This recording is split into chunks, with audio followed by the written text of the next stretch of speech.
여러분들 오늘 시험 Q&A 하기로 했죠.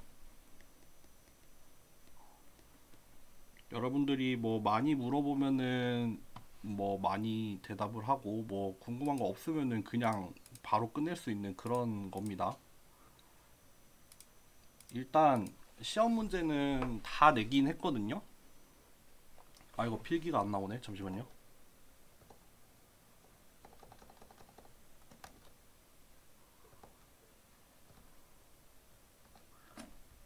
시험 문제를 다 내긴 했는데 뭐 바뀔 수도 있을 것 같아요. 바뀔 수도 있다는 거를 참고해서 들어주세요.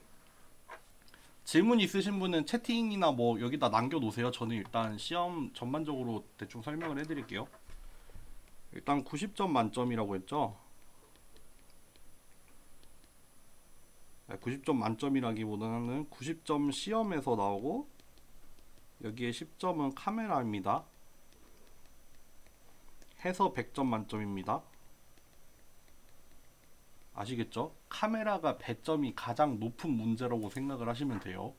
시험은 다 맞아도 90점밖에 안 돼요.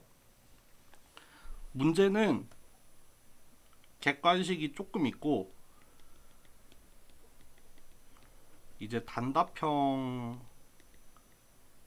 대다수예요. 그리고 서술형 조금 있어요. 조금 있고 잠시만요. 아 이거 소리가 왜 자꾸 나냐?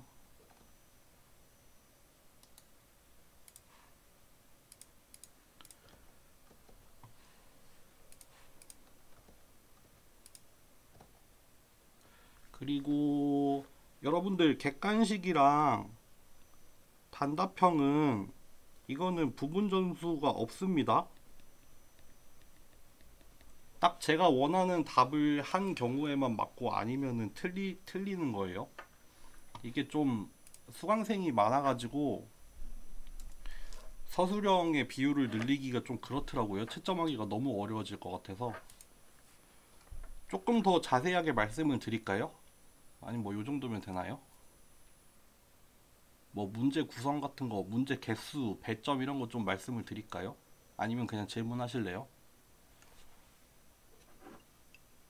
제가 네 혹시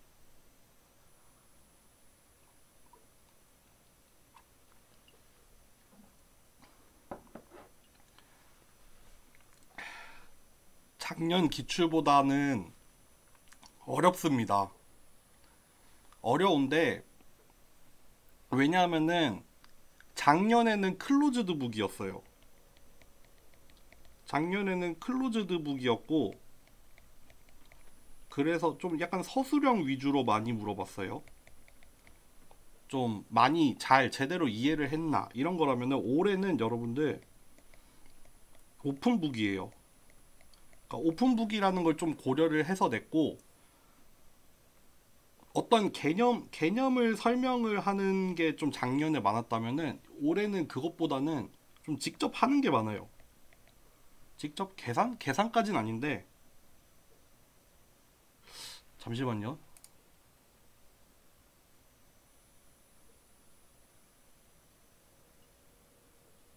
네, 직접 구하는 게 좀 있어요. 이게 산수를 의미하는 건 아니에요. 근데 계산은 맞아요. 아, 여러분들, 그리고 하나 제가 좀 물어보고 싶은 게 있어요. 시험에 주피터 노트북을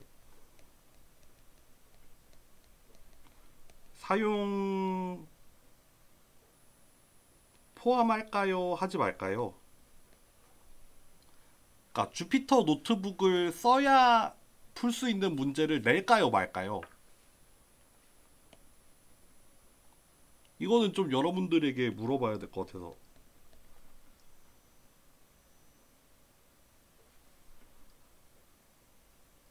안 내는 게? 알겠어요. 안 내겠습니다. 이게 좀, 알겠어요. 안 내겠습니다. 대신에 여러분들, 그거는 있어요.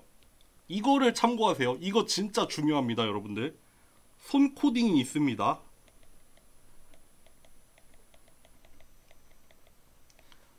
손코딩 문제가 있어요.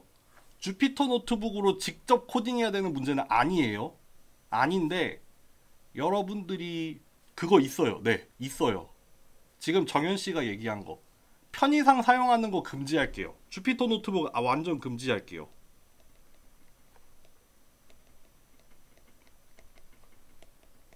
금지입니다. 무조건 컴퓨터는 자료를 찾아. 매트랩 당연히 안 돼요. 매트랩 안 되죠. 계산기도 안 돼요.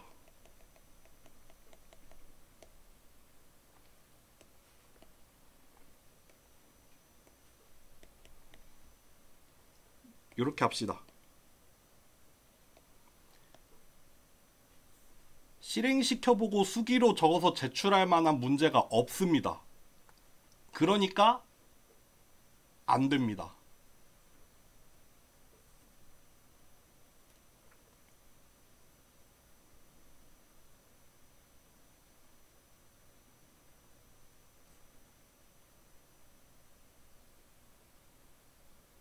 인터넷 검색 가능합니다.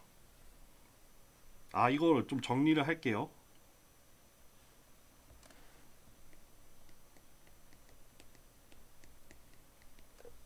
인터넷 검색 강의 자료 과제 불가능한 것. 잠깐만요.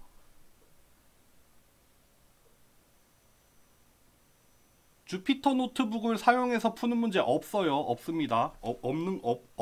없을게요. 과제 코드 확인하는 거 괜찮아요. 이렇게 합시다. 여러분들 주피터 노트북도 쓸 수 있게 해드릴게요.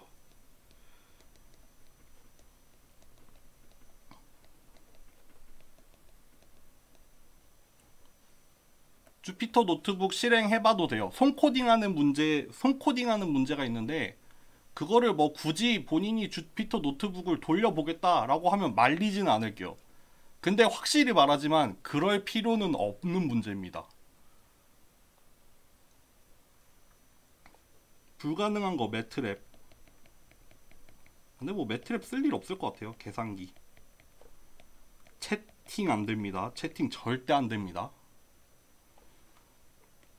근데 여러분들 이제 수강생들 사이에 의사소통을 막기 위해 저는 어떤 방안을 마련했냐면은 문제를 좀 많이 냈어요.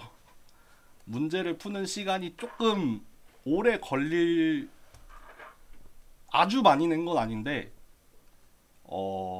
부정행위를 원천 봉쇄하는 방안에 대해서 교수님들끼리 얘기가 많거든요. 그 중에 하나가 문제의 양을 조금 많이 내자. 그러면은 애들이 베낄 수 없을 거다. 뿐만 아니라 그 작년 같은 경우에는 단답형도 많았죠.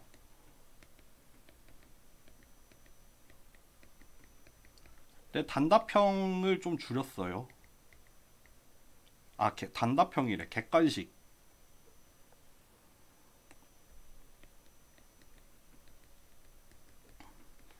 객관식이 줄었습니다. 그러니까 이거를 답을 공유할래야 공유할 수 없는 식으로 만들어 놨어요. 요러면 가능한 거 불가능한 거 정리가 좀 됐을까요? 문제 구성에 대해서 조금 얘기를 해드릴까요?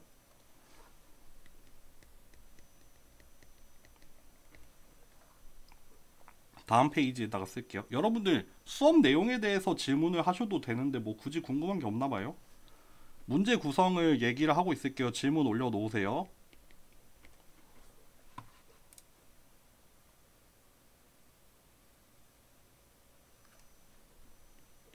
총 8문제. 이건 큰 문제고요. 작은 문제까지 하면은 1번 객관식 5문제 각 1점. 2번 빈칸 채우기입니다. 빈칸 채우기가 나왔습니다. 작년엔 없었죠. 10문제입니다. 각 2점입니다. 그럼 이거 5점이죠. 이거가 20점입니다. 3번. 아, 힌트 많이 준다. 클래시피케이션에서 한 문제 나왔어요.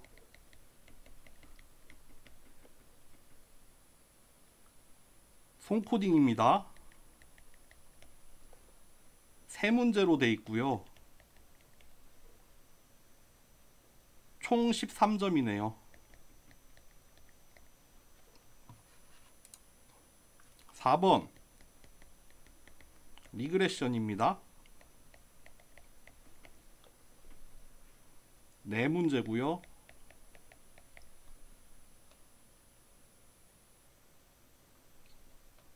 총 15점이에요. 5번 맥시멈 라이클리후드 에스티메이트예요. 두 문제고요. 12점입니다. 6번 클러스터링.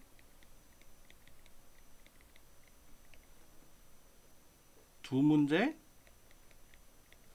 9점이고요. 7번 컨벡스 문제입니다. 한 문제고요. 5점이에요. 8번 이거는 확률이랑 이제 시그니피컨스에 대한 거예요. 세 문제고 11점이네요. 요렇게 됩니다. 요게 답니다, 여러분들. 아, 근데 요거 약간 수정할 수 있어요. 왜냐하면은 주피터 노트북으로 푸는 문제를 빼야 돼서 조금 조정이 아마 들어갈 거예요, 여러분들. 여기 좀 새끼 문제로 한 문제 정도가 주피터 노트북 문제였는데 그거 하나 뺄게요. 그러니까 요게 확정은 아니지만 거의 요거입니다, 여러분들. 한번 다 더해볼까요? 25점, 38, 53, 65, 74. 그쵸, 90점. 총 90점이에요. 아니에요. 수정된 사항 공지에 올리지 않을 거예요. 여기서 어떻게 바뀔지는 모릅니다.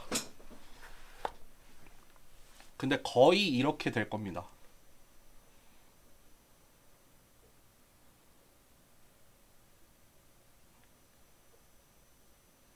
작년 기출문제에서 주관식 4번 C 풀이법. 잠시만요.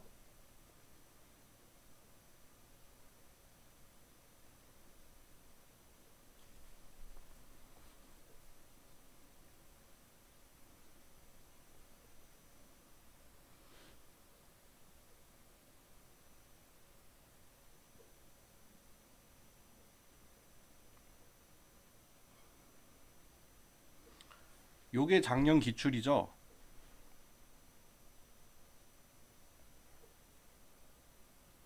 주관식 4번 C 풀이법. 아, 요거는 여러분들 이거 조금 계산이 어려웠었어요. 근데 이거 한번 풀어 드릴게요. 요거 잠깐만 컴퓨터에 띄워놓고 제가 필기하면서 풀게요. 또 다른 거 궁금한 거 있으면은 올려놓으세요. 질문이 끝나는 순간 오늘 수업은 끝납니다.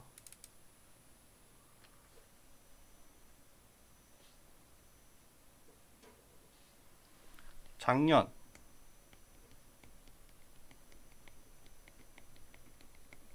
주관식 4번의 C요. 작년 기출 파일은 제 홈페이지에 있는데요.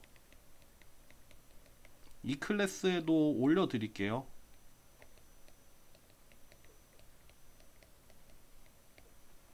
홈페이지는 참고로 spark-lab.com이고요. 어쨌든 작년 기출 같은 경우에 이 주관식 4번이 뭐였냐면은 이거 그 리그레션 문제에서 그 노멀 이퀘이션을 가지고 푸는 거였어요. 근데 이거 손으로 구하는 거였죠? 요거 근데 주어진 인풋이랑 아웃풋이 어떻게 있었냐면요. 뭐 1,4 뭐 여기 표가 있거든요. 그래서 그거에 대해서 우리가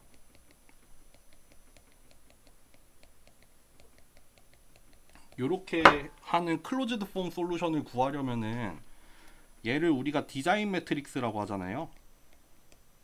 그래서 얘를 어떻게 만들어야 되고 얘는 어떻게 만들어야 되는지에 대한 내용인데, 요거 같은 경우에 매트릭스가 어떻게 나오냐면요. 여기 바이어스를 포함하다 보니까 기본적으로 1이 다 들어가야 되고, 이게 총 10 바이 2로 나올 텐데, 이거 그리고 여기 첫 번째 칼럼에는 그 주어진 트레이닝 데이터셋에서 쓰면 돼요. 5, 6, 7 뭐 이렇게 들어가거든요. 자세하게 제대로 쓸게요. 하나, 둘, 셋, 넷, 다, 일곱, 여덟, 아홉, 열. 1, 1, 2, 2, 3, 4, 4, 5, 6, 7. 그리고 그때 y가 어떻게 나왔냐면요. 4, 5, 7, 8, 10, 12, 13, 15, 19, 21 이렇게 나왔네요. 그럼 이렇게 구한 거에 대해서 원래는 이거 손으로 푸는 문제였는데 조금 어려웠었거든요. 이거 x 트랜스포즈 x를 구해야 돼요, 먼저. 그러면은 여기 요거 요 행렬에 트랜스포즈 한 거랑 원래 거랑 곱하고 그거의 역행렬을 구해야 되거든요. 이거 다 해드려요.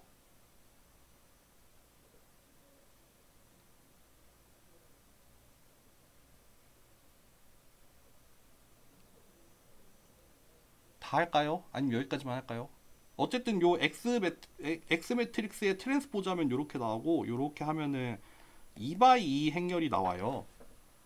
그럼 2x2 행렬이 이 뭔지 기억이 안 나는데 뭐 값이 나오고, 요거에 대해서 이제 역행렬을 구하려고 하면은 뭐 AD-BC분의 1 DA 마이너스 뭐더라? 여기가 A, B, C, D인 경우에 마이너스 B 마이너스 C 이렇게 나오나요?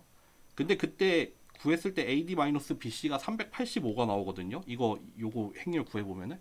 그러다 보니까 저 근사값을 줬었는데 저거 실제로 구하기가 조금 까다로웠던 걸로 기억이 나요. 네. 어쨌든 그렇게. 아니요, 이거 안 나와요. 원래 이거를 주피터 노트북으로 계산하려는 문제를 내려고 했는데 내지 말래매. 그래서 빼려고요. 원래 이 문제였어요. 클래시피케이션 코딩 과제에서 T랑 Y가 뭔지 모르겠습니다. 잠시만요. 클래시피케이션 코딩 문제? 그 보통 여러분들 그 클래시피케이션에서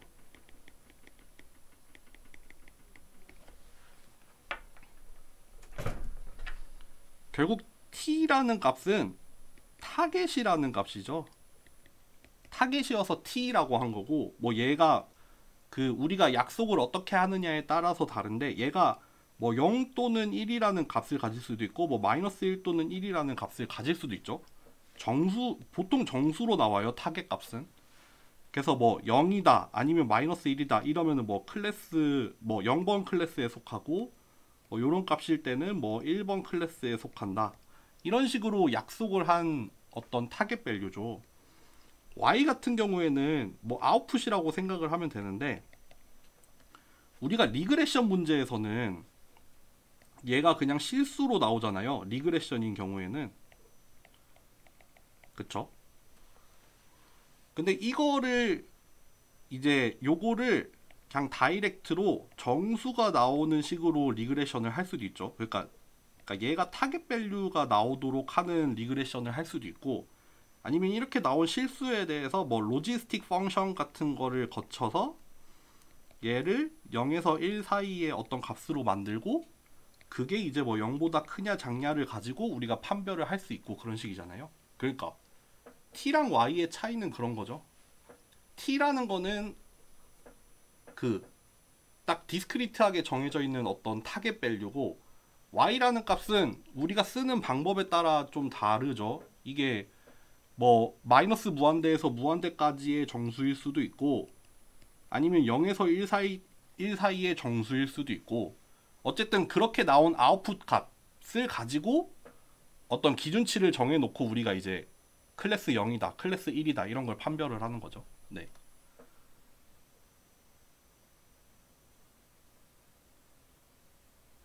AN이면 영향이 없고, 네, 그 부분 설명해 드릴게요. 몇 강인지 좀 보고 올게요. 몇 강인지 혹시 아세요? 네, 홈페이지를 봐야 아는데.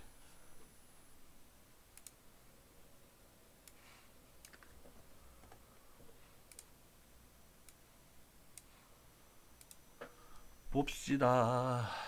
서포트 벡터 머신 인클래스 10.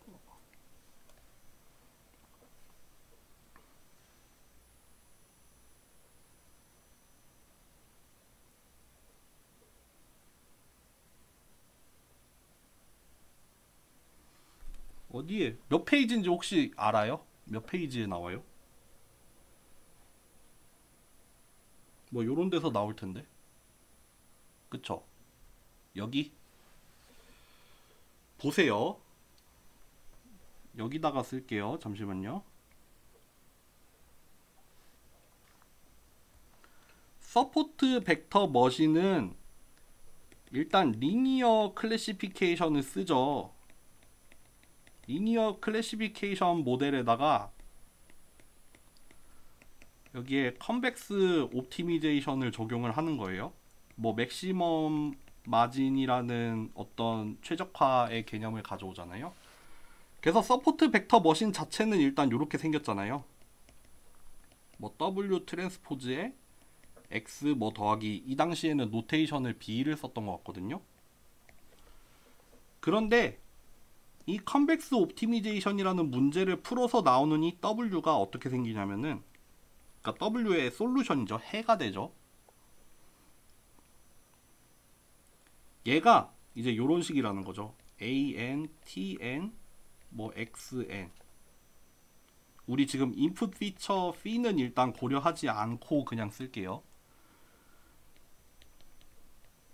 그래서 전체 데이터 샘플에 대해서 요런 식으로 웨이트가 나오는데, 결국 이렇게 나온 해를 여기다가 대입을 해서 쓰면요, 요식 자체를 다시 쓰면 이렇게 나온다는 거죠.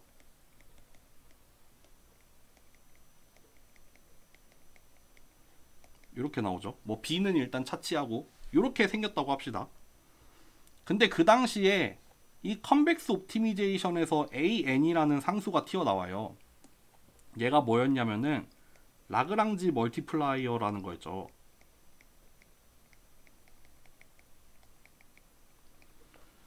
그쵸? 그리고 이게 지금 그 영빈 씨가 한 질문은 요거 끝나고 대답을 할게요. 근데 AN이 0일 수도 있고 AN이 0보다 클 수도 있다고 했었어요. AN이 0인 경우는 뭐였냐면은 그 n번째 샘플이, 그러니까 마진 밖에 있을 때였죠. 이게 뭐 수학적으로 어떤 조건으로 나오죠. 그리고 AN이 0보다 커지는 경우는 이 n번째 샘플이 마진 위에 있을 때라고 했죠.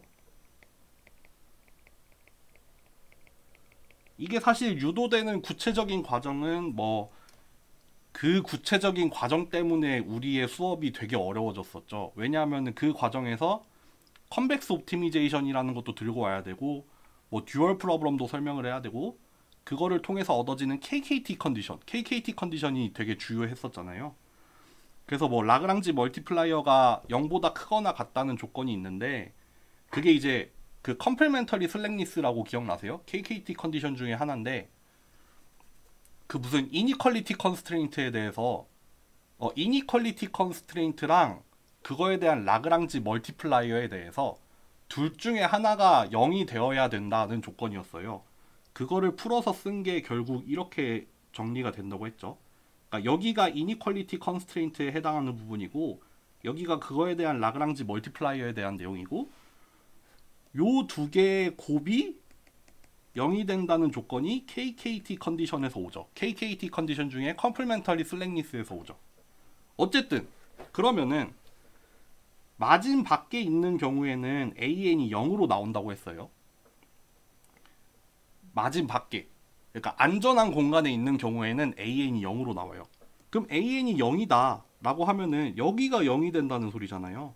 그러니까 지금 총 라지 n개의 샘플에 대해서 그러니까 AN도 이게 A1부터 AN까지 있는 거고 T도 타겟 밸류도 T1부터 TN까지 있고 그거에 대한 트레이닝 인풋도 이렇게 있는데 만약에 지금 요거 세 개가 곱해져서 나가잖아요. 근데 얘가 만약에 0이 돼 봐봐요. 그러면은 여기 뒤에 텀은 상관없이 그냥 아무 역할을 안 하는 거죠. 이 y라는 값을 계산을 하는데 AN이 0이 되는 순간 그 해당되는 그 n번째 샘플에 대해서는 아무런 영향이 없어진다는 뜻이죠.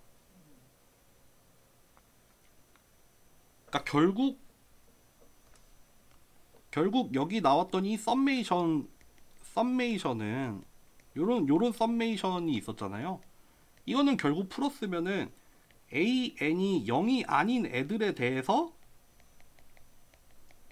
요렇게 나올 거 아니에요. 아 물론 AN도 곱해야 되는구나. AN이 0이 아닌 애들에 대해서만 썸메이션 이 시그마가 역할을 하잖아요. 그러다 보니까 이 XN들 중에서 X1부터 XN까지 있는데 트레이닝 샘플이 그 중에서 AN이 0인 애들이 예를 들어서 실제로 서포트 벡터 머신을 컨벡스 옵티미제이션 문제를 풀면은 뭐 이렇게 트레이닝 샘플이 5개가 있었다고 해요. 그거에 대해서 라그랑지 멀티플라이어가 뭐 0, 0, 1.3, 뭐 2.5, 0 이렇게 나왔다 쳐요. 그럼 얘네는 날라가요. 필요가 없어져요. 얘네들만 서포트 벡터로 남는다는 뜻이에요. 요 AN이라는 라그랑지 멀티플라이어는 컨벡스 문제를 풀면은 자동적으로 구해지거든요. 그리고 그게 0이냐 아니냐에 따라서 우리가 서포트 벡터 여부를 판단을 할 수 있는 거죠. 좀 이러면 좀 이해가 되시나요? 네, 알겠습니다. 그리고 이제 영빈 씨 질문을 볼게요.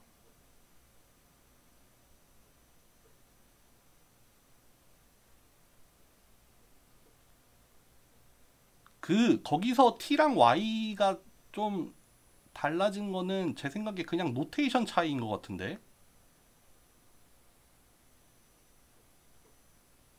그러니까 제가 좀 T랑 Y를 혼동을 해서 썼던 것 같아요. 뭐 강의 자료에서도 그렇고 코드에서도 그렇고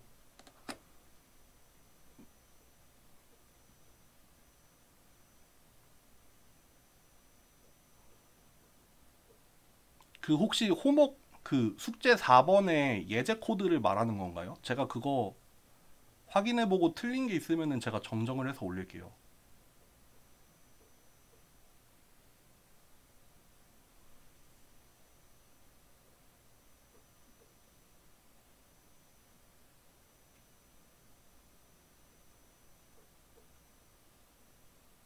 잠시만요. 예제 코드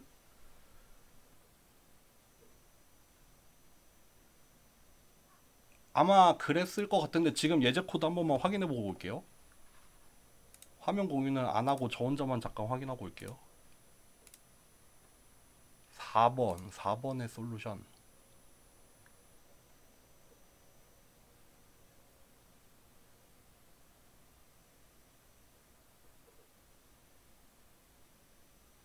아, 여기 지금 영빈 씨가 물어본 거는 지금 호목 4번의 두 번째 셀에 있는 T랑 Y에 대한 건데 여기에서 나온 Y는요. 그러니까 이거 그거였잖아요.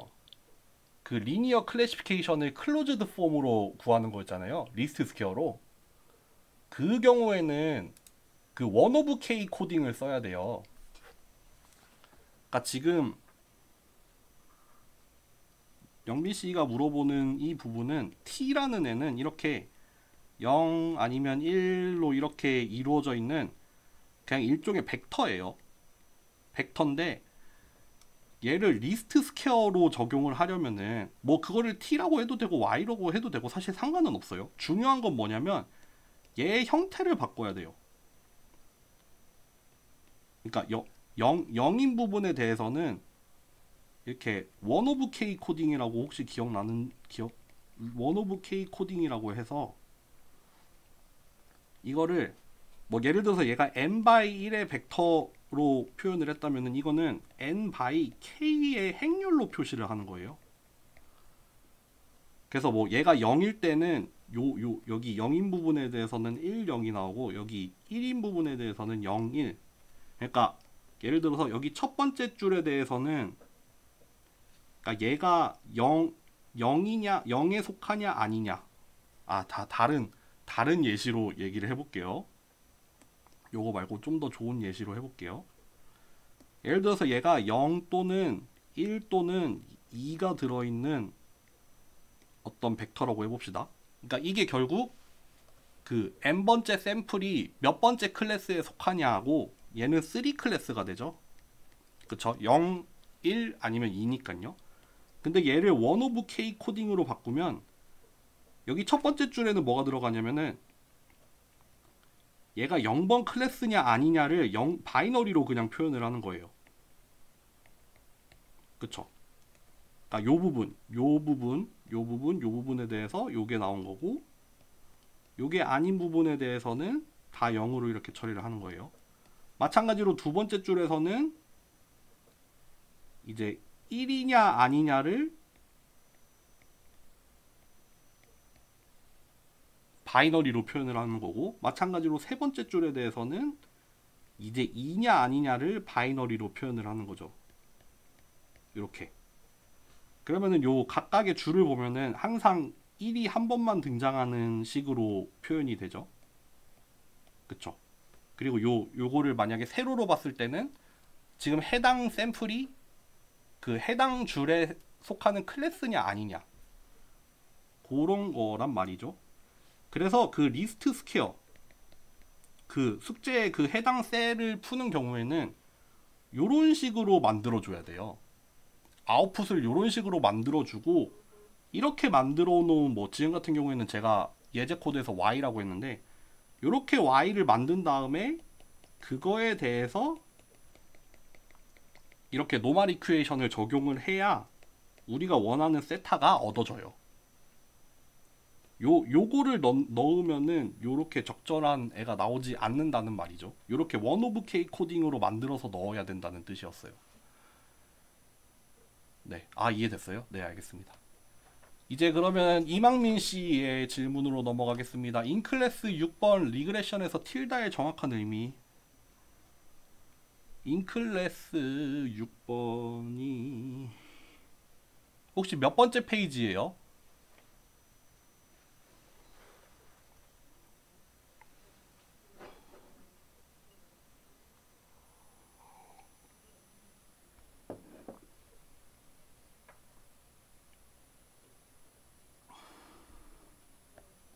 더 가야 되네.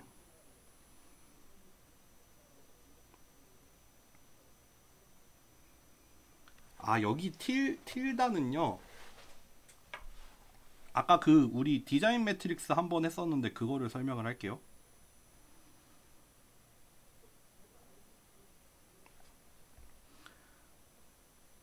우리가 예를 들어서 행렬이 있다고 해봅시다.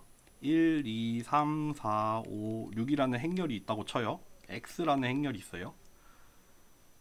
여기에는 두 개의 로우 벡터, 두 개의 행 벡터가 있죠. 예를 들면은 x1, x2라고 해서 얘를 행 벡터로 보면은 두 개의 행 벡터가 있어요. 그러니까 x1이라는 벡터는 1, 2, 3이고 뭐 보통 이렇게 트랜스포즈로 쓰기도 하죠. x2라는 벡터는 4, 5, 6이라는 요렇게 보면은 이거는 이제 라인 바이 라인으로 행렬을 본 거죠. 근데 반대로 얘를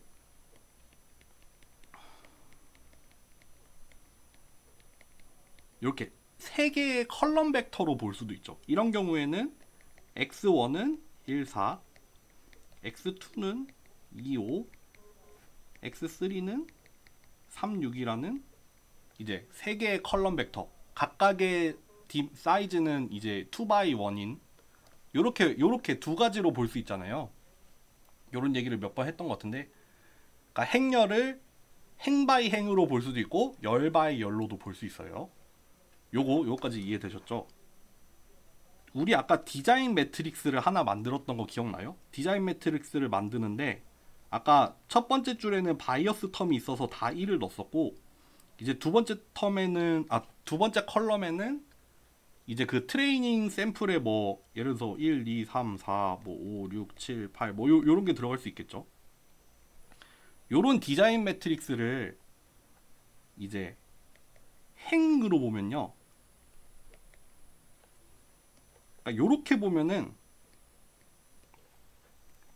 이제 n번째 행 벡터는 n번째 샘플이죠.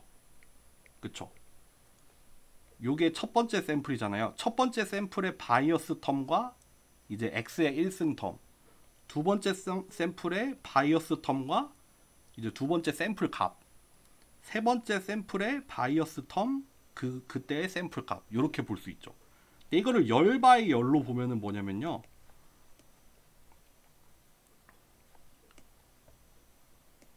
요렇게 보면은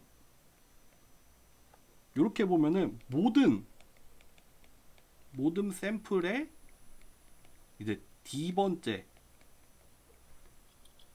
뭐 인풋 내지는 피처라고 할 수 있죠. 그러니까 예를 들어서 여기 첫 번째 컬럼 같은 경우에는 모든 샘플의 바이어스 텀을 다 모아놓은 거니까 전부 다 1이죠. 마찬가지로 여기 두 번째 컬럼 같은 경우에는 모든 샘플의 뭐 x 1승이잖아요. 그러니까 지금 모델이 예를 들면은 지금 모델이 뭐 y는 세타 0 더하기 세타 1의 x다 보니까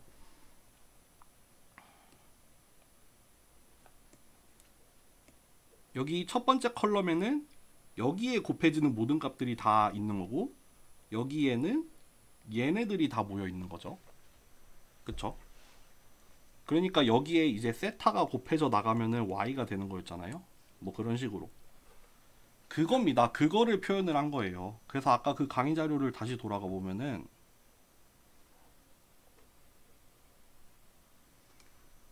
여기 틸다로 쓴 거는 이제 x라는 행렬에 그 뭐 i번째 행 벡터라는 뜻으로 이렇게 틸다를 쓴 건데, 네, 어쨌든 틸다 자체는 그렇게 이해하시면 돼요.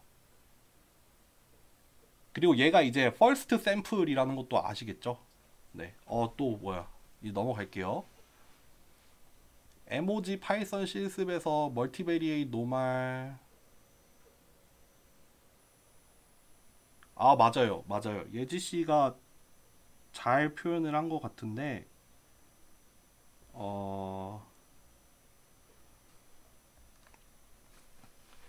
그러니까 노말 디스트리뷰션, 노말 내지는 가우시안 디스트리뷰션에 그 프로바빌리티 덴시티 펑션이 있잖아요. 그거를 구한 함수값 확률 맞아요. 그 예를 들면은 얘가 예를 들면은 PDF가 이렇게 정의가 되잖아요. 이렇게 주어진 파라미터가 있을 때 2파이 시그마 제곱분의 1 익스포넨셜 뭐 엄청 뭐 복잡한 거 뭐 있잖아요. 요렇게 정의가 되고, 요거에 대해서 우리가 여기 주어진 x잖아요. 이 가로축이 x예요. 세로축은 그 PDF 내지는 뭐 확률 값이죠. 얘에 대해서 그래프를 그리는 게 우리가 잘 아는 요런 모양이 나오잖아요. 여기 평균을 기준으로 여기가 시그마가 되는, 그쵸? 그러니까 주어진 어떤 x값, 뭐 예를 들어서 x1이라는 값이 있을 때 요 값을 평가하고 싶으면 여기다가 x1을 넣고 나오는 값을 구하면 되는 거잖아요. 그거를 구해주는 함수가 그 멀티베리에이트 노말 PDF 맞아요. 네. 근데 그거를 우리가 물론 이거를 함수를 이렇게 직접 디파인을 해서 구해도 아마 똑같은 게 나오거든요. 근데 그냥 직접 디파인하기 귀찮으니까 그냥 거기 있던 함수를 썼을 뿐이에요. 요 함수를 그냥 구하면 돼요. 네. 직접 계산도 할 수 있겠죠. 네. 박형윤 잠시만요. 클래스 10에서 SVM에서 AN 값을 어떻게 정하나요? 그리고 9에서 12로 넘어가는 식. 클래스 10 일단 가볼게요.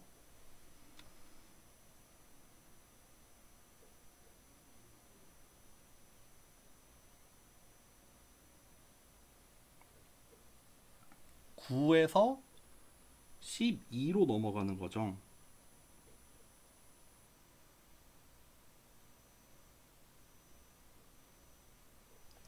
그리고 AN 값을 어떻게 정하나요? 이 두 가지 질문으로 보이는데요. 일단 서포트 벡터 머신은 결국 그 핵심은 컨벡스 옵티미제이션이에요. 근데 이거는 이미 알려진 풀이 방법이 있어요. 뭐 궁금하신 분들은 뭐 쿼드라틱 프로그래밍 같은 거를 찾아보시면 돼요. 프로그래밍 뭐 요런 알고리즘을 쓰는데 어쨌든 간에 우리가 SVM 관점에서는 그러면은 우리가 XN이라는 인풋이랑 그때 타겟 밸류 뭐라고 했지? T로 했나 Y로 했나 기억이 안 나는데 어쨌든 이렇게 인풋 아웃풋 페어를 주면요 이 컨벡스 옵티미제이션 문제가 다 풀어줘요. AN도 구해주고 그리고 AN 구하면은 W도 나오잖아요. 그리고 B도 나오거든요. 그러니까 요런 어떤 우리가 기존에 그 전에 배웠던 거는 우리가 뭐 그레디언트 디센트도 구해보고 아니면은 뭐 노멀 이큐에이션도 풀어보고 해서 파라미터를 직접 구했잖아요. 근데 SVM 같은 경우에는 우리가 직접 구하진 않았어요. 그거를 구해주는 거는 컨벡스 옵티미제이션에서 해줘요. AN을 찾아줍니다. 어떻게 찾아주는지는 이제 대학원에서 배우는 수업 하나를 들으시면은 컨벡스 옵티미제이션을 들으시면은 아마 알게 되는데 거기까지 안 들어갔어요. 어쨌든 AN도 얻어줍니다.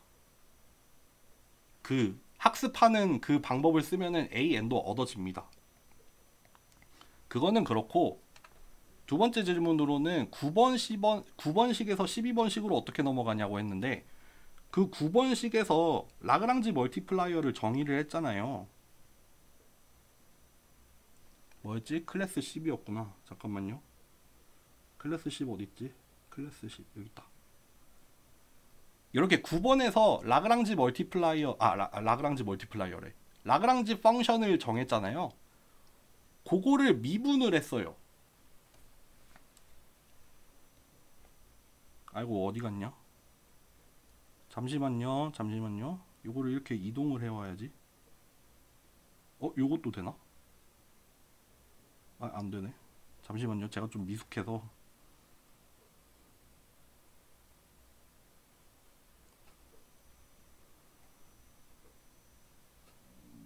여기서 라그랑지 멀티플라이어가 W랑 B랑 라그랑지 펑션이 요거에 대해서 정의가 막 뭐라 돼 있잖아요. 요거를 일단 W로도 미분을 해보고 뭐 B로도 미분을 해보고 뭐 A로도 미분을 해서 요게 0이 되는 조건을 일단 찾아보는 거예요. 그래서 요게 0이 되는 조건에서 튀어나온 게 10번식이고요. 뭐 B도 아마 비슷하게 그렇게 정의가 되고요. 그쵸? 요 9번식을 각각에 대해서 미분을 해서 여기 나오죠. 뭐 W랑 B에 대해서 미분을 해본 다음에 그게 0이 되는 조건을 찾아서 왜냐하면은 그 라그랑지 펑션이 언제 미니멈이 되고 맥시멈이 되는지를 찾아야 되니까 컨티뉴어스 펑션이니까 미분해서 0인 걸 찾아보죠. 거기서 일단 튀어나오는 게 요런 조건이고 뭐 요런 조건이고요. 여기서 12번으로 넘어가는 거는 요렇게 구한 이 10번과 11번을 여기에다 다시 대입을 시키는 거예요. 그러면 A라는 A라는 파라미터 하나에 대해서 정리를 할 수 있거든요. 그렇게 정리된 게 요겁니다. 그러니까 이제 W랑 B가 이제 A에 대한 함수로 대입이 돼서 사라졌잖아요. 그러니까 이렇게 정리가 된 거예요. 근데 뭐 그 다음부터는 너무 어려운 내용이라서 그 당시에 설명을 자세하게 하진 않았는데, 네, 그렇게 생각을 하시면 될 것 같아요. 다음 질문 갈게요. 메쉬 그리드를 쓰면 X 어떤 작용을 하는 건지 모르겠습니다. 보세요. 보세요. 우리가 그 당시 메쉬 그리드를 쓴 이유는 이렇게 인풋이 2차원이에요. 그러니까 X1이라는 차원이랑 X2라는 차원이 있고, 여기에 이렇게 샘플들이 있었잖아요. 뭐 샘플들이 이렇게 있고 이렇게 있다고 해봅시다. 그래서 뭐 디시전 바운더리가 뭐 대충 한 여기에 이렇게 이렇게 나온다고 해봐봐요. 이렇게 나온다고 해봅시다. 뭐 예를 들면은 우리의 클래시파이어가 뭐 세타 0 더하기 뭐 세타 1 x1 더하기 뭐 세타 2 x2라고 해봐요. 그러면 우리가 뭐 여기 주어진 점들이 있잖아요. 뭐 x, 그러니까 첫 번째 샘플이라는 뜻에서 괄호를 쓸게요. 이렇게 첫 번째 샘플의 x1 값, x2 값, 뭐 두 번째 샘플의 x1 값, x2 값, 뭐 요런 게 요렇게 뭐 점들이 빨간 게 지금 뭐 6개가 있고 파란 게 뭐 5개가 있잖아요.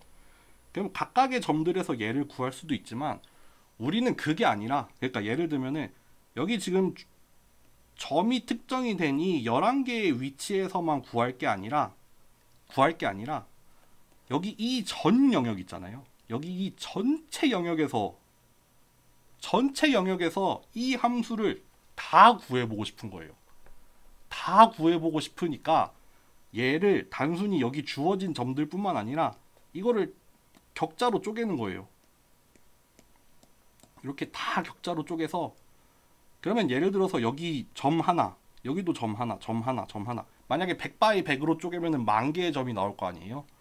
그럼 요 각각의 점들에서 다 얘를 구하면은, 보세요. 이렇게 설명을 해볼게요. 우리가 예를 들면은 1차 함수가 x가 y에 대해서 뭐 1차 함수가 이렇게 정해진다고 해봐요. 우리 이렇게 선을 그린다는 거는 무슨 의미냐면은 이 가능한 모든 x점들에서 y 값들을 다 구해본 다음에 그 각각에 대해서 점을 찍어 놓은 거에 집합이 사실 선이 되는 거잖아요. 이게 2차 함수가 되면은 이렇게 나올 텐데, 그것도 잘게 쪼갠 모든 위치에서 구한 다음에 그 점들의 집합을 구한 거예요. 그거를 지금은 1차원이 아니라 2차원에 대해서 해야 되니까 메쉬 그리드를 쓴 거예요.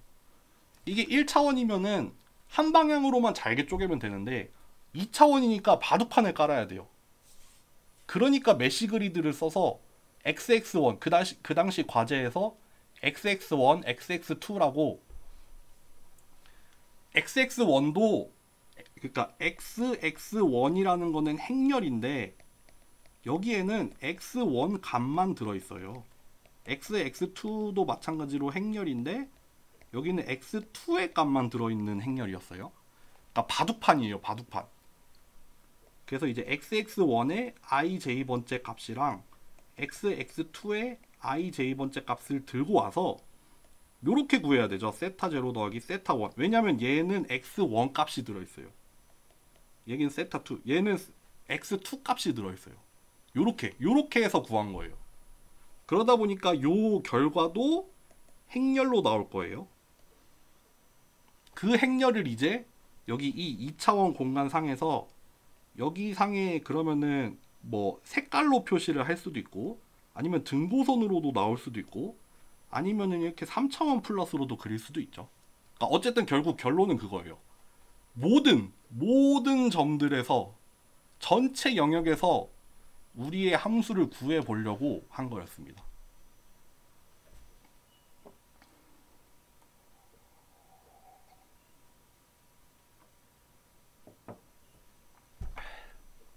좀 대답이 됐나요? 결국 영빈 씨의 질문을 다시 보면 메쉬 그리드를 써서 W 값을 곱해줘서 도대체 뭘 한 거냐? 시각화하려는 이유밖에 없어요. 사실 결국 주어진 데이터에 대해서 뭐 예를 들면 주어진 트레이닝 데이터에 대해서 예측을 하는 거, 아니면 새로운 인풋에 대해서 예측을 하는 거는 메시그리드랑 아무 상관없어요. 메시그리드는 전체 격자를 쪼개서 전체 영역에서 함수를 평가해 보려고 했을 뿐이지 그 이상도 이하도 아니에요.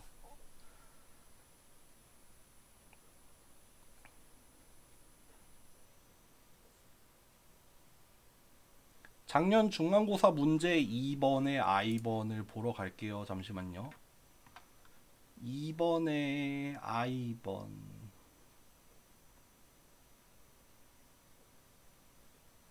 네, false 맞아요. 스토캐스틱 그레디언트 디센트여야지 true죠. 네.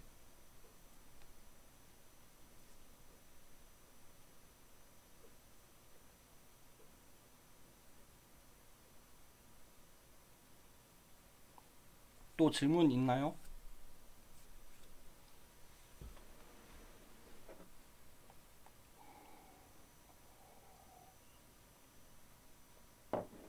제가 작년에도 중간고사 풀이를 했거든요. 그거 영상이 안 올라가 있나? 잠깐만 확인 좀 해볼게요.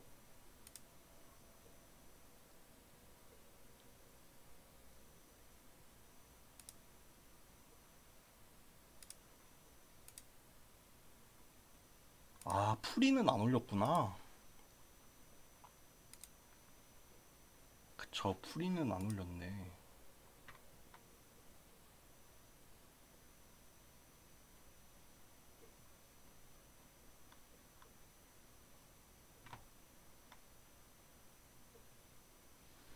인클래스 12번에 9페이지 9페이지 11에서 세타 그네요. 맞네요. 고마워요. 고마워요. 맞아요. 이거 빠져야 돼요.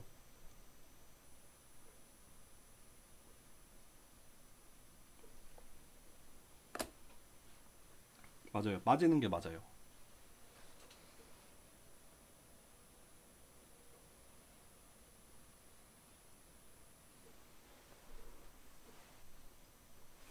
이거 수정해야겠다. 또 질문 있으신가요?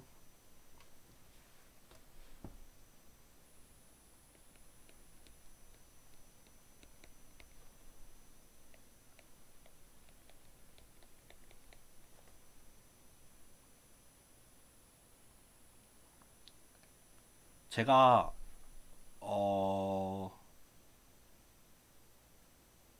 풀이 과정은 요거 시험 공지에다가 같이 올릴게요.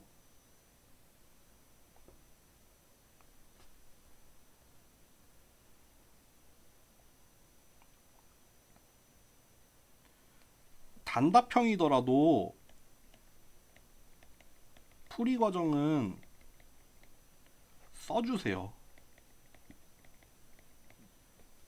왜냐면은 풀이 과정 없이 답만 나와 있으면은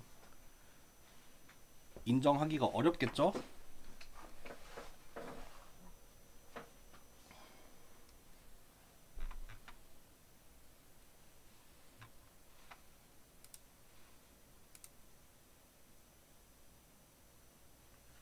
이게 단답형이라고 한 이유는 답이 정확하게 결정이 되는 문제라는 뜻인데, 그래서 그 정확한 답에 대해서 평가를 하겠다는 말이지 답만 쓰면 안 됩니다. 다 풀이가 필요한 문제들이에요. TF는 풀이 필요 없어요. 원래는 풀이를 쓰는 식으로 바꾸려고 했다가 안 했습니다. 네. TF는 TF만 맞추십시오.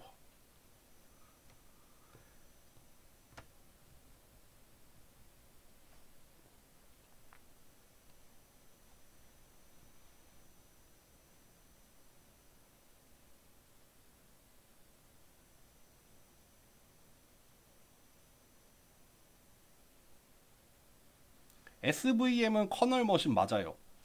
SVM은 커널 머신 맞고요. 대표적인 커널 머신이죠.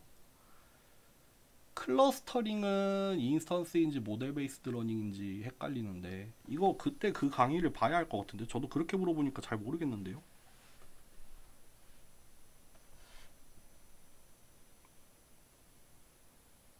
어딨지? 여기서 나오나? 아닌데 이거 아닌데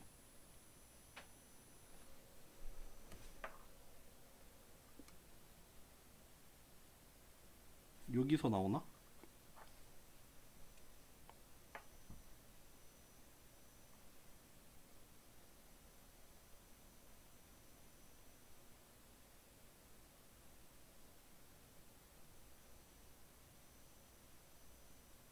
요건가요? 제가 근데 인스턴스 베이스드 모델 모델 베이스드 러닝 이런 거 잘 모르는데 클러스터링은 뭐지?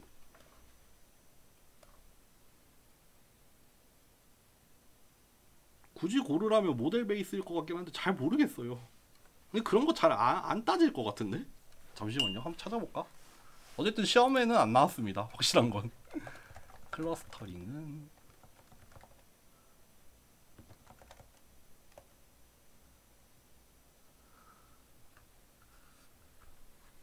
클러스터링은 인스턴스 베이스든가? 알 수가 없네.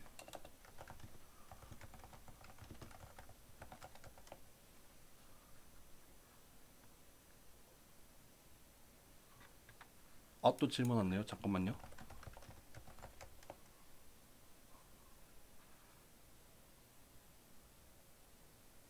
아니네. 믹스처 오브 가우시안은 인스턴스 베이스드 러닝이라고 하네요.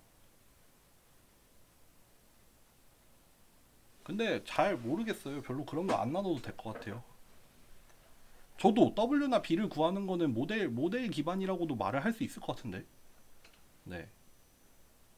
어쨌든 박형윤 학생의 질문으로 넘어갈게요. 클래스 12에서 10페이 클래스 12가 이거 맞나?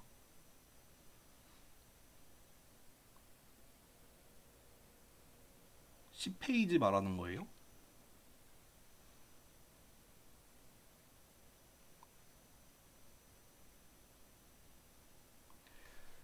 그 박형윤 학생의 질문은 그러니까 세타 제로보다 작을 때는 그 당시 이거 좀 어려워가지고 설명을 제대로 마무리를 안 했는데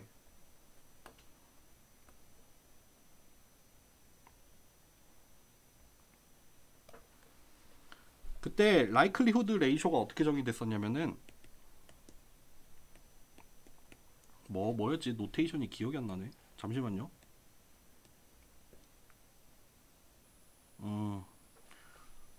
잠깐만.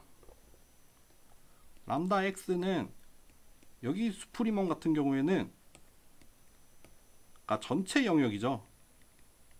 전체 영역에서의 라이클리후드의 수프리멈이고 여기 위에 같은 경우에는 우리의 가설 하에서만 이렇게 쓰면 어려우니까 가설 내에서죠. 가설 내에서의 요건데 그 기준이 되는 게 뭐였죠?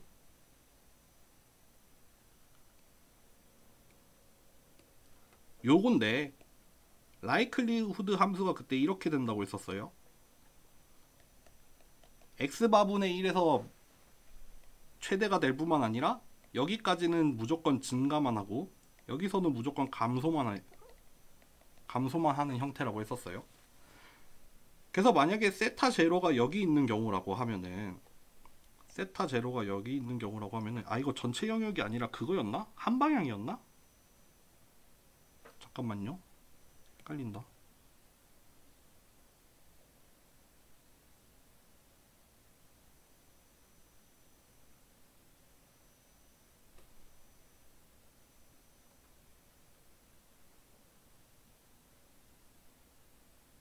그때 가설이 뭐였죠? 아, 한 방향 맞네. 다시 한번 정리해 볼게요. 다시 처음부터 다시 해볼게요.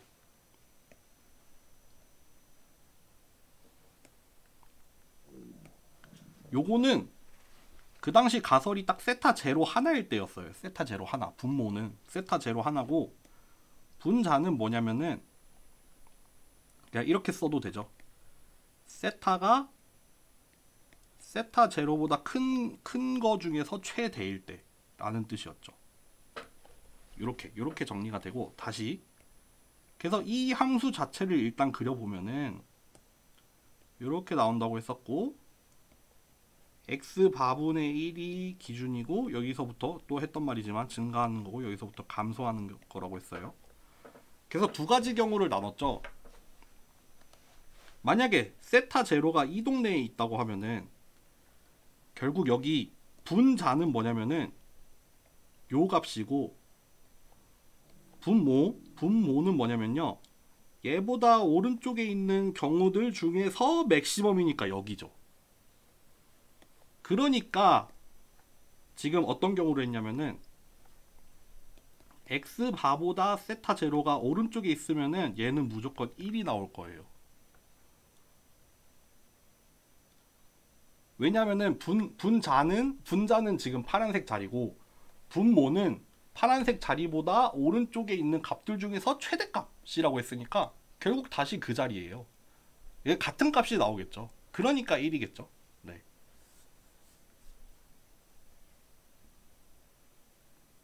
그게 아닌 경우,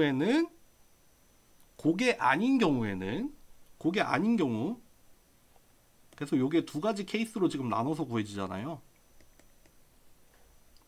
1인 경우는 뭐다? 세타 제로가 그 원래 라이클리후드 함수보다 오른쪽에 있을 때, 그쵸? 그러니까 요렇게 표현이 됐죠. 요거인 경우고, 그게 아닌 경우에는 어떻게 되냐면은, 이번에는 세타 제로가 여기 있다고 하면은, 이번에 분자는 여기죠. 분모는 뭐냐면 여기 중에서 최대값이니까 여기겠죠. 그쵸? 그러니까 여기에는 분자에는 세타 제로가 들어간 거고, 분모에는 뭐가 들어간 거냐면은 x 바를 대입을 한 거예요.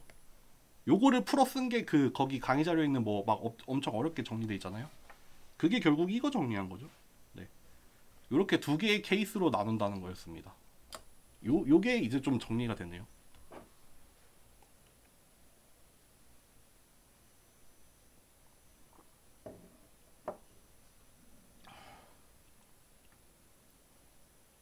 구간 자체가 달라진다는 게 무슨 말인지 잘 모르겠는데요. 우리가 가설을 그렇게 세웠어요. 그 분자에 들어가는 가설은 세타가 세타 제로일 때, 그리고 분모에 들어가는 가설은 뭐냐면은 세타 제로보다 크거나 같을 때로 원사이드, 원웨이로 가설을 세웠었거든요. 그러니까 결국 비교하는 거는 이 기준점 대 기준점 오른쪽 중에 최고점이 되는 거였거든요.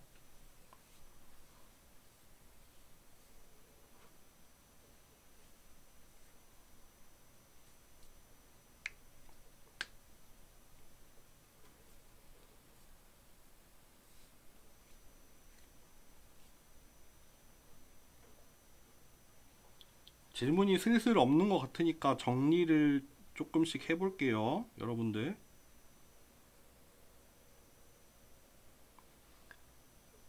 교차 검증은 모델을 하나 정해서 K-폴드 밸리데이션을 하고 해당 모델.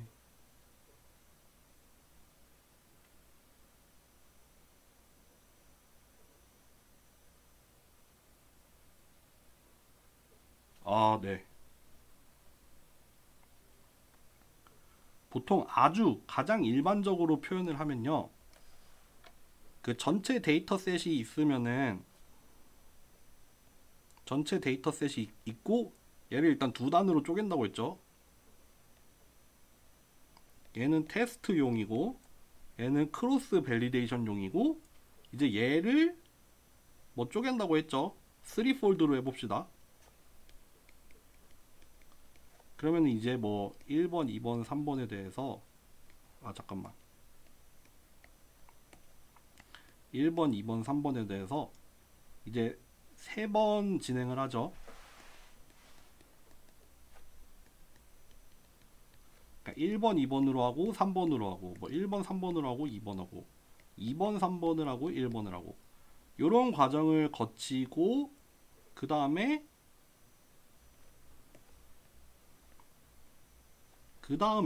아이고 그 다음에 이제 테스트를 하는 거예요. 여기서는 여기 크로스 밸리데이션 하는 동안에는 뭘 하냐면요. 여기서 학습을 돌려보고 밸리데이션을 한번 거치잖아요. 요거는 좀 뭐 일종의 약간 파인 튜닝을 할 수도 있죠. 일단 학습을 해보고 밸리데이션을 해본 다음에 뭐 여기 정도는 그러니까 얘가 모의고사 정도 되겠죠. 우리가 학습을 해보고 학습 안 한 거에다가 적용을 해서 잘 되는지 안 되는지 해보자. 그 좀 밸리데이션 잘 안 되면은 뭐 이때 파인 튜닝도 좀 들어갈 수 있고요. 그 과정을 이제 여러 번 조합을 해가면서 반복을 해가는 거죠. 그러니까 밸리데이션도 그냥 밸리데이션이 아니라 크로스 밸리데이션이라고 하는 이유는 이렇게 쪼개서 여러 번 반복을 해보니까 크로스 밸리데이션이죠. 그러면서 우리의 튜닝 방법과 파인 튜닝 방법 자체를 일단 이 안에서 여러 개를 조합을 해가면서 검증을 하는 거예요. 그리고 테스트는 그게 다 이루어진 다음에 이루어지는 일종의 실전 같은 모의고사죠. 실전이 아닌 이유는 일단 우리가 가지고 있는 셋에서 하긴 했으니까 모의고사는 모의고사인데 이거는 진짜 실전이에요. 그러니까 여기 이 노란색 과정은 여러분들 학습입니다. 일단 학습이라고 할 수 있어요.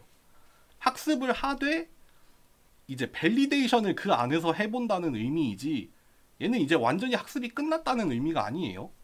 아 이렇게 설명하면 좀 되나? 그래서 잠깐만 예지씨 질문 한 번만 다시 볼게요.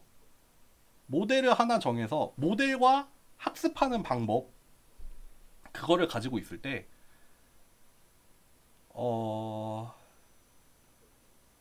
잠시만요. 마지막 루프의 샘플에 대해서 그때 실습에서 테스트를 안 했는데 테스트 하면 되죠. 그때 테스트는 그때 바로 적용을 해보면 돼요. 근데 다만 그때는 트레이닝이랑 밸리데이션 위주로 했었고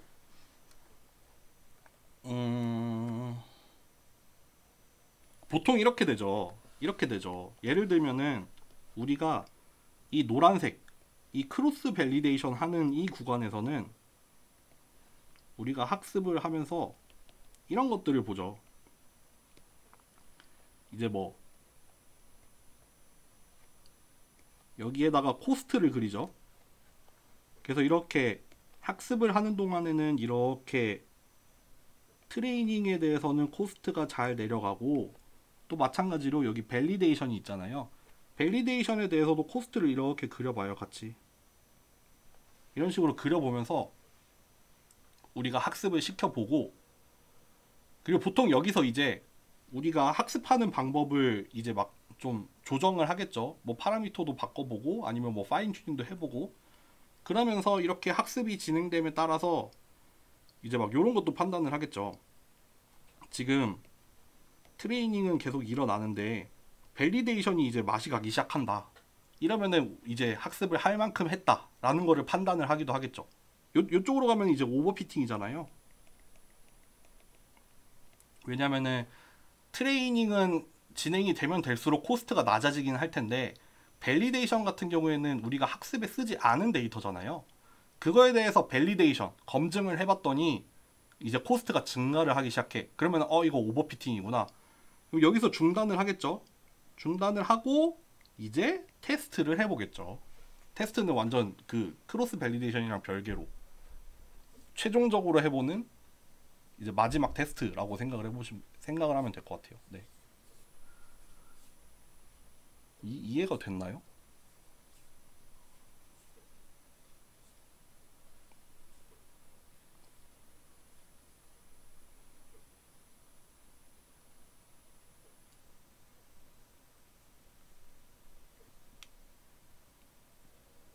끝?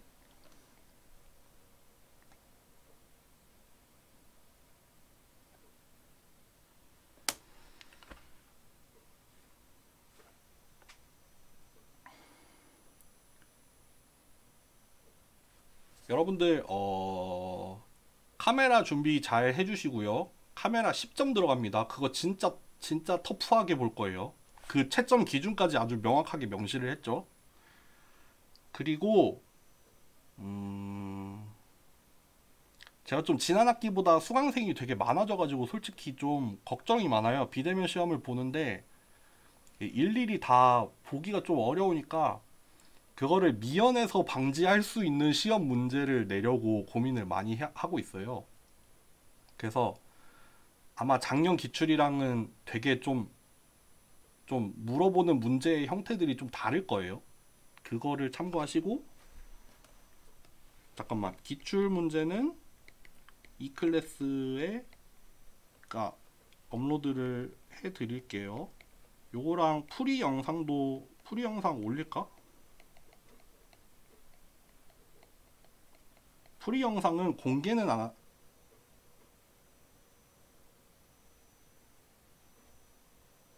그러게요. 주피터를 쓰면 계산기 잠시만요. 형윤 씨 잠시만요.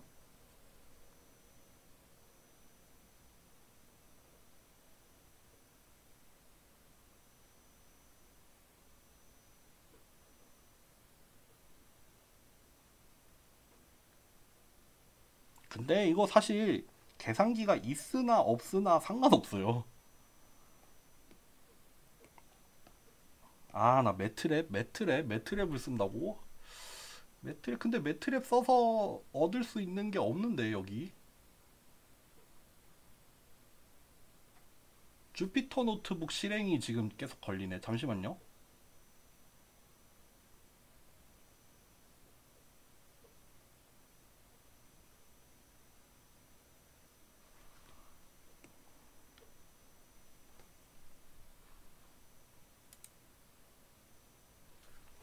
주피터 노트북은 가능한데, 계산 문제는 없어요. 근데 뭐, 손코딩 확인용이라는 뜻입니다, 여러분들. 그러니까 주피터 노트북을 반드시 준비할 필요는 없어요. 준비물이 아닙니다, 여러분들. 주피터 노트북 없이도 다 풀 수 있는 문제들이란 뜻이에요.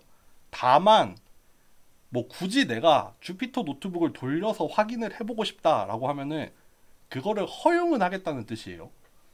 그치만 확실히 말할 수 있는 건 그럴 필요가 없는 문제들이라는 거는 제가 장담합니다. 오히려 더 골치 아파질 수 있어요. 손으로 푸는 게 훨씬 나아요. 그러니까 그런 의미입니다. 계산 문제 없습니다. 없어요. 계산 문제 있는데 컴퓨터를 쓰는 계산 문제는 없어요. 네, 없습니다. 아시겠죠?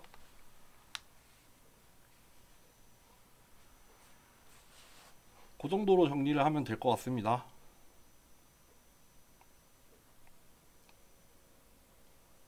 질문 없죠? 이제 질문 없다고 생각할게요.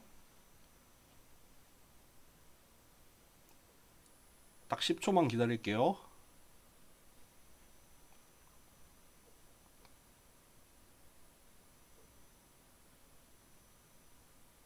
네, 여기까지 합시다. 다음 주 시험 시간에 봐요.